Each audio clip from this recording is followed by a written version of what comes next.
আজ 21শে নভেম্বর সকাল 10টা বেজে 39 মিনিট ভয়াবহ এক ভূমিকম্পের সাক্ষী হলাম। আমি ঘরের ভেতরে ছিলাম। ঘরের ভেতর থেকে এমন ঝাঁকি, এমন শব্দ এর আগে আমি কখনো অনুভব করিনি।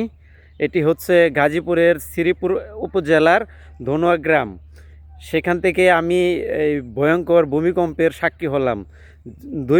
দুইবার দুইবার ভয়ঙ্করভাবে, মানে বিকটভাবে ঝাঁকি অনুভব করছি। এবং কি পরে আমি বাইরে বের হলাম তাৎক্ষণিকভাবে দৌড়াদৌড়ি করে।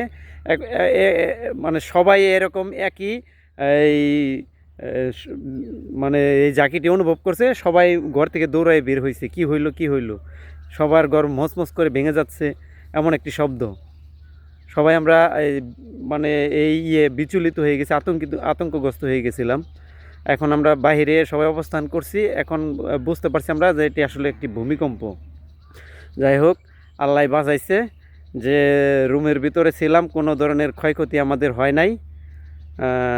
আল্লাহর রহমতে আমরা সবাই সুস্থ আছি স্বাভাবিকভাবেই। আমাদের এখানে এই মানে আমার বাড়ির আশপাশে এখনও মানে কোনো ক্ষয়ক্ষতির কোনো খবর পাইনি এই মুহূর্তে।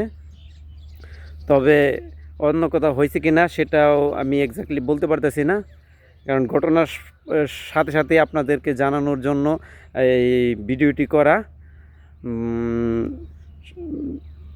এই আর কি। ধন্যবাদ সবাইকে।